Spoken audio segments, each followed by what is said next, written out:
కాటే సుబ్రహ్మణ్యం, రామచంద్రాపురం నియోజకవర్గ ఇండిపెండెంట్ అభ్యర్థిని. నేను సుమారుగా 4 సంవత్సరాల నుండి తరచుగా నేను మాట్లాడేటప్పుడు ఈ రామచంద్రాపురం నియోజకవర్గంలో ఎవరు గెలవాలో నిర్ణయించేది ఇక్కడ షెడ్యూల్ కులం అని చెప్తూ ఉంటాను. కాపు మరియు సెటిబిలిటీ తర్వాత అతిపెద్ద సామాజిక వర్గము షెడ్యూల్ కులం. ఈ షెడ్యూల్ కులం వాళ్ళు మనం ఎవరికి ఎక్కువ ఓట్లు ఇస్తే వాళ్ళు గెలుస్తారు. కానీ ఇది మనం మరిచి మనము తలోదారైపోయి ఈరోజు మన ప్రాధాన్యత లేకుండా ఈ నియోజకవర్గంలో చేసుకున్నాం. కానీ నేను ఇదే రామచంద్రాపురం నియోజకవర్గం నుండి చేస్తున్నటువంటి నిరంతర పోరాటం వల్ల ఈరోజు మన షెడ్యూల్ కులానికి ప్రాధాన్యత పెరగడం అనేటువంటి జరిగింది. అందుకనే ఇదే రామచంద్రపురం నియోజకవర్గం నుండి ఇండిపెండెంట్ అభ్యర్థిగా నేను పోటీ చేయడానికి కూడా సిద్ధమయ్యాను. ఇటువంటి తరుణంలో ఖచ్చితంగా షెడ్యూల్ కులాల ఓటుకి ప్రాధాన్యత పెరగడం జరిగింది. అందుకనే ఇరు పార్టీలు కూడా ఇటు వైఎస్ఆర్ పార్టీ కానీ ఇటు తెలుగుదేశం పార్టీ కానీ పోటాపోటీగా దళిత సమావేశాలు పెట్టి మన ఓటును ఆకర్షించుకోవడానికి నిరంతరం ప్రయత్నం చేస్తూ ఉన్నాయి. ఇటువంటి తరుణంలో దళిత నాయకులారా ఒక్కసారి మీరు ఆలోచన చేయండి. ఈ రామచంద్రాపురం నియోజకవర్గంలో ఏం జరిగిందో ఒకసారి ఆలోచన చేయండి. అంటే 28 సంవత్సరాల నిరంతర పోరాటం శిరోమణనం కేసు విషయంలో 18 ఏళ్ళు జైలు శిక్ష పడి వెంటనే బెయిల్ రావడం అనేటువంటిది మనం అందరూ కూడా జీర్ణించుకోలేనటువంటి పరిస్థితి. ఇదే మరి ఇటువంటి పరిస్థితుల్లో వైఎస్ఆర్ పార్టీ గెలిచినట్లయితే ఈ రామచంద్రపురం నియోజకవర్గంలో షెడ్యూల్ కులాల ప్రాధాన్యత ఎంతవరకు ఉంటుందో ఒకసారి ఆలోచించండి. ఇటు వైఎస్ఆర్ పార్టీలో ఉండేటువంటి నాయకులు కానీ ఇటు తెలుగుదేశం ఉమ్మడి కూటమిలో ఉండేటువంటి నాయకులు కానీ నేను 2 చేతులు జోడించి ఒకసారి చెప్తున్నాను. నిజంగా మన రామచంద్రపురం నియోజకవర్గంలో దళిత జాతి ప్రమాదకరమైన పరిస్థితికి చేరుకుంది. ఇద్దరు మోసగాళ్ళ మధ్యలో ఈ మన దళిత జాతి నలిగిపోతూ ఉంది.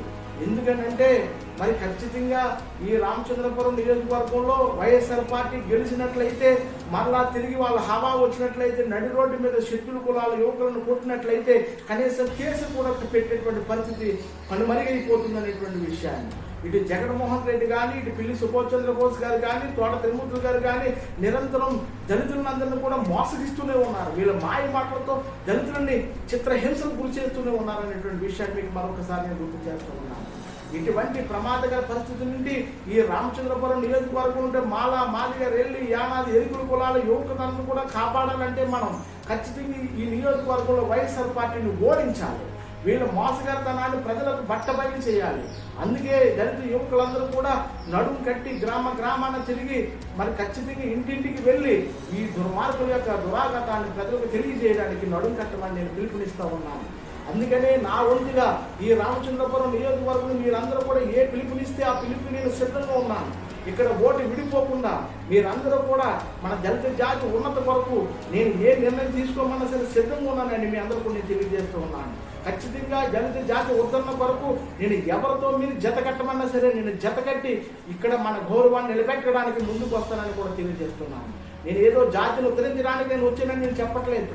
ఖచ్చితంగా నేను మొదటి నుంచి కూడా నేను ఎప్పుడు కూడా అన్యాయాన్ని ప్రశ్నిస్తూనే ఉన్నాను. అవతల వ్యక్తి ఎంత పెద్ద నాయకుడైనా సరే నేను ఏ రోజు మనం లెక్క పెట్టకుండా మన జాతి ఉద్ధరణ కోసం నిరంతరం పాటుపడుతూ ఉన్నాను. ఒక్కసారి ఆలోచన చేయండి. నేను ఏదో మాట్లాడితే మీరు నన్ను విమర్శించడమే పనిగా పెట్టుకోవడం కాదు. రేపు మీరు నాయకత్వాన్ని వహిస్తున్నారు. రేపు రోడ్డు మీదకి వచ్చేటప్పుడు మీరు ఎదుర్కొనేటువంటి పరిస్థితులు ముందుగానే ఊహించండి. ఎందుకనంటే ఇటువంటి గూండాగిరి నాయకులను మనం ఖచ్చితంగా సాగనంపాలి. ఇంకొక విషయం మీరు మాట్లాడుతూ ఉన్నారు. ఎక్కడో మరి ఎవరిదో ఒక నాయకుడు మన దళిత నాయకుడు ఇంటి అంటించారని చెప్తున్నారు. ఎస్, మీ యొక్క మాటతో నేను అంగీకరిస్తాను, ఏకీభవిస్తాను.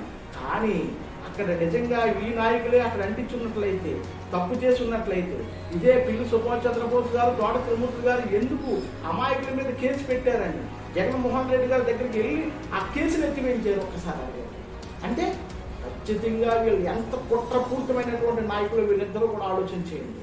ఖచ్చితంగా అక్కడ మన పిలిపే విశ్వరూపు గారిని అవమానపరిచినటువంటిది నిజంగా అవమానపరిచినటువంటి వాళ్ళు ఎవరన్నా ఉన్నారంటే ఈ జిల్లాలో ఒకరు తోట తిరుమూర్తులు గారు, 2 పిల్లి సుభాష్ చంద్రబోస్ గారు.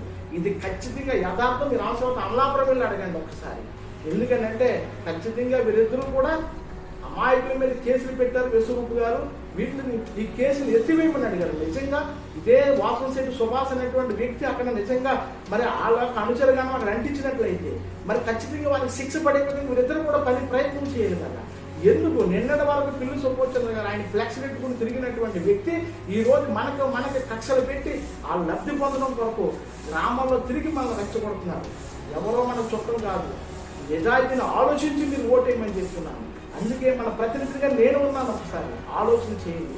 మీరు ఏ నిర్ణయం తీసుకోమంటే నేను ఆ నిర్ణయాన్ని కట్టుబడి ఉంటానని మీ అందరికీ తెలియజేస్తూ రామచంద్రపురం నియోజకవర్గాన్ని ఇటువంటి దుర్మార్గుల నుండి కాపాడమని, ఎందుకంటే ఇక్కడ వైఎస్ఆర్ పార్టీ ఓడించకపోతే దళిత జాతి మనుగడే కరువైపోతుందనే విషయాన్ని మీరు అందరూ కూడా గుర్తించాలి. కేవలం ఇది నేను ఎవరి మీద కక్షతో చెప్పట్లేదు, నా జాతి మీద అభిమానంతో ఖచ్చితంగా నేను ఏ పార్టీలో ఉన్నా సరే ఆ పార్టీ తప్పు చేసినప్పుడు ప్రశ్నించి ఒక నాయకుడిగా నేను మిమ్మల్ని అందరినీ కూడా హెచ్చరిస్తున్నాను, వేడుకుంటున్నాను. ఖచ్చితంగా అన్ని పార్టీలు ఉండేటువంటి దళిత నాయకులను ఒక్కసారి ఆలోచించండి, మనసు పెట్టి ఆలోచించండి. మనం ఏదో రాజకీయం చేస్తున్నాం అనేటువంటి ఆలోచనతో మాత్రం మీరు కాదు. రేపు మన బిడ్డల భవిష్యత్తు ఎక్కడికి వెళ్ళిపోబోతుందో ఒక్కసారి ఆలోచన చేసి ఇక్కడ వైఎస్ఆర్ పార్టీని ఓడించమని మిమ్మల్ని రెండు చేతులు జోడించి వేడుకుంటూ ఉన్నాం.